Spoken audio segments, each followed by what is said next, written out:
एक जमाना था जब नोकिया सिर्फ एक फोन ब्रांड नहीं, एक इमोशन था। गिरता था पर टूटता नहीं था, बैटरी दिनों तक चलती थी और सिग्नल हर जगह मिलता। 90s और अर्ली 2000s में नोकिया दुनिया पर राज करता था। हर घर में एक नोकिया होता ही था। नोकिया मेरा पहला फोन था और शायद आपका भी। पर सोचो, जो कंपनी दुनिया की सबसे बड़ी मोबाइल ब्रांड थी, वो एक दिन ऑलमोस्ट गायब हो गई। ऐसा क्या हुआ नोकिया के साथ? ये कहानी है नोकिया की, जिसमें सक्सेस है, ईगो है और एक ऐसी गलती जो सब कुछ ले डूबी।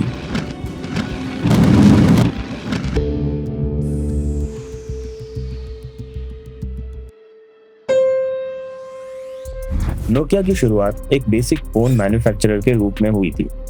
अर्ली 90s में मोबाइल फोन्स किसी लग्जरी आइटम से कम नहीं थे। मार्केट में बस कुछ ही प्लेयर्स थे और उन्हीं में से एक नाम था नोकिया। शुरुआत में नोकिया कुछ खास नहीं कर रहा था, लेकिन जैसे जैसे मोबाइल फोन्स कॉम्पैक्ट होने लगे, नोकिया और मोटोरोला जैसे प्लेयर्स में मार्केट में पकड़ बनाना शुरू की। और फिर आया अर्ली 2000s का गोल्डन एरा, जहां नोकिया ने मार्केट में धमाका ही कर दिया। एक सिंपल से दिखने वाले कम्युनिकेशन डिवाइस को नोकिया ने एक स्टाइल स्टेटमेंट बना दिया था। हर सेगमेंट के फोन्स थे इनके पास, चाहे स्टूडेंट हो, बिजनेस क्लास हो, मिडिल क्लास हो, और सबसे इंपॉर्टेंट, बिल्ड क्वालिटी ऐसी थी कि अगर फोन गिरता भी था तो टूटता नहीं था। और इतना ही नहीं, इनके डिजाइन अलग थे, फॉर्म फैक्टर यूनिक था और सॉफ्टवेयर था सिम्बियन, क्लीन और यूजर फ्रेंडली। उस वक्त दुनिया के 50% से ज्यादा फोन्स नोकिया के थे। कंपनी की वैल्यूएशन $250 बिलियन पहुंच गई थी। नोकिया हर हाथ में दिखाई देता था, लेकिन तभी आई एक ऐसी चीज जिसने पूरा गेम ही पलट दिया। And we are calling it iPhone. Today Apple is going to reinvent the phone. IPhone, एक ऐसा फोन जिसमें कोई फिजिकल कीबोर्ड नहीं था, पूरा इंटरफेस टच स्क्रीन पर चलता था। उस समय तक नोकिया, मोटोरोला, ब्लैकबेरी सब फिक्स्ड कीपैड के साथ फोन्स बना रहे थे। और नोकिया का सिम्बियन ओएस फीचर फोन्स के लिए तो बेस्ट था, लेकिन स्मार्टफोन के लिए आउटडेटेड लगने लगा। आईफोन ने एक सिंपल प्रॉब्लम सॉल्व की थी। कीबोर्ड हर वक्त नहीं चाहिए होता है, तो क्यों ना उसे सॉफ्टवेयर कीबोर्ड बनाया जाए। जब जरूरत हो तब टाइप करो, बाकी टाइम फुल स्क्रीन को यूज करो। और ये मूव आईफोन के लिए रेवोल्यूशनरी साबित हुआ। एक स्मूथ इंटरफेस, बड़ा screen, full touch experience. Nokia ने भी बड़े स्क्रीन वाले फोन्स लॉन्च किए थे, लेकिन यूजर एक्सपीरियंस वो आईफोन के आसपास भी नहीं था। नोकिया अब भी अपने सिम्बियन ओएस पर अटका हुआ था, और यही थी उनकी सबसे बड़ी मिस्टेक। इसी बीच गूगल ने एक छोटी सी कंपनी एक्वायर की, एंड्रॉयड। गूगल ने एंड्रॉयड ओएस को फ्री कर दिया हर मोबाइल फोन कंपनी के लिए। एक ओपन सोर्स प्लेटफॉर्म जिसमें कस्टमाइजेशन पॉसिबल था और इकोसिस्टम बनाया जा सकता था। ये नोकिया के लिए एक गोल्डन अपॉर्चुनिटी थी आईफोन को टक्कर देने के लिए। उनको एक रेडीमेड ऑपरेटिंग सिस्टम मिल रहा था, लेकिन नोकिया ने उस वक्त भी सिम्बियन ओएस को नहीं छोड़ा। उनके पास मीगो नाम का एक प्रॉमिसिंग ऑपरेटिंग सिस्टम भी था, लेकिन उसे प्रॉपरली लॉन्च करने से पहले ही उसको स्क्रैप कर दिया गया। कंपनी के अंदर के हालात बिगड़ने लगे थे। लीडरशिप को लगता था कि जो वो कर रहे हैं वही सही है। एम्प्लॉयज अपने मैनेजर्स तक सच बताने से डर रहे थे। एंड्रॉयड को नोकिया ने कभी सीरियस कॉम्पिटिटर तो माना ही नहीं, आईफोन को एक लग्जरी आइटम समझा और टेम्पररी फैशन समझ के इग्नोर करने लगा। और तब तक सैमसंग, एचटीसी, मोटोरोला जैसे ब्रांड्स एंड्रॉयड फोन्स के साथ मार्केट में छा गए।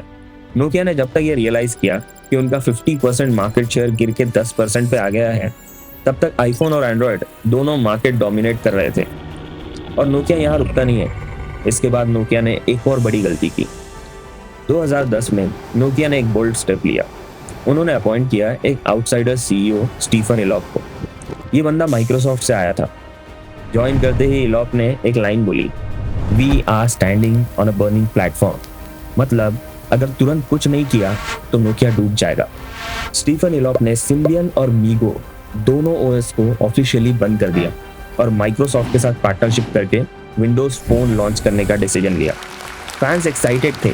माइक्रोसॉफ्ट का सॉफ्टवेयर, नोकिया का हार्डवेयर, एक परफेक्ट कॉम्बो लग रहा था।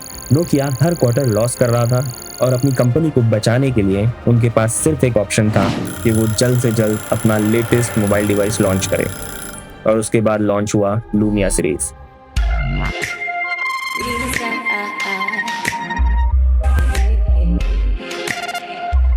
इनिशियली लॉन्च होते ही फोन आउट ऑफ स्टॉक हो गया।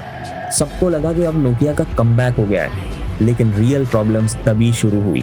फोन में बग्स थे, ग्लिचेस थे और कई सारी प्रॉब्लम्स कस्टमर्स फेस कर रहे थे। नोकिया ने कहा कि हम सॉफ्टवेयर अपडेट के जरिए इन सारे प्रॉब्लम्स को सॉल्व करेंगे। सॉफ्टवेयर अपडेट्स आए लेकिन इश्यूज फिक्स नहीं हुए। डेवलपर्स ने लूमिया के लिए एप्स बनाने से मना कर दिया क्योंकि उनका यूजर बेस छोटा और अनस्टेबल था। कोई फ्यूचर नहीं दिख रहा था कि इसमें कस्टमर्स कब तक रहेंगे। और सबसे बड़ी प्रॉब्लम, नोकिया ने अपनी मैन्युफैक्चरिंग आउटसोर्स कर दी थी। जो ब्रांड अपनी बिल्ड क्वालिटी के लिए फेमस था, अब वो फोन्स खुद नहीं बना रहा था। सॉफ्टवेयर माइक्रोसॉफ्ट का, हार्डवेयर थर्ड पार्टी का, फैंस का ट्रस्ट हिल गया था पूरा। और फाइनली 2013 में नोकिया ने माइक्रोसॉफ्ट को $7 बिलियन में अपनी कंपनी बेच दी।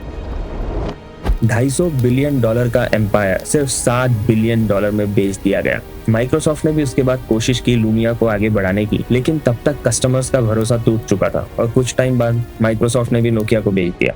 नोकिया आज भी जिंदा है, लेकिन मोबाइल फोन के बिजनेस में नहीं। उन्होंने माइक्रोसॉफ्ट को सिर्फ मोबाइल डिवीजन बेचा था। उनका असली कोर स्ट्रेंथ अब भी जिंदा है। R&D, telecom equipment, network infrastructure, GSM technology हो या 4G, 5G या सैटेलाइट्स, नोकिया दुनिया के सबसे टॉप टेलीकॉम कंट्रीब्यूटर्स में आता है। 2017 में एक कंपनी थी HMD ग्लोबल। उन्होंने नोकिया ब्रांड को लाइसेंस किया और एंड्रॉइड OS के साथ न्यू फोन्स लॉन्च किए। फोन्स आए, लोगों ने नॉस्टैल्जिया में खरीदे भी, लेकिन ब्रांड पावर वैसा नहीं रहा जैसा पहले हुआ करता था। नोकिया की कहानी सिर्फ ब्रांड की कहानी नहीं है, ये केस स्टडी है ईगो, डिनायल और मिस्ड अपॉर्चुनिटीज की। जब तक सब कुछ सही चल रहा हो तभी डाइवर्सिफाई करो, तभी अपने अजम्पशंस को क्वेश्चन करो, तभी सुनो उन लोगों की जो आपको कंफर्ट जोन से बाहर लाने की बात कर रहे हैं। नोकिया ने हर गलती की जो एक मार्केट लीडर कर सकता है, और उन गलतियों का प्राइस था अपना पूरा एम्पायर खो देना। लेकिन अगर आप एंटरप्रेन्योर हो या किसी भी फील्ड में हो तो नोकिया की कहानी एक वार्निंग भी है और एक रिमाइंडर भी, क्योंकि अगर आप इवॉल्व नहीं हुए तो दुनिया आपको पीछे छोड़ देंगी, चाहे आप कितने भी पावरफुल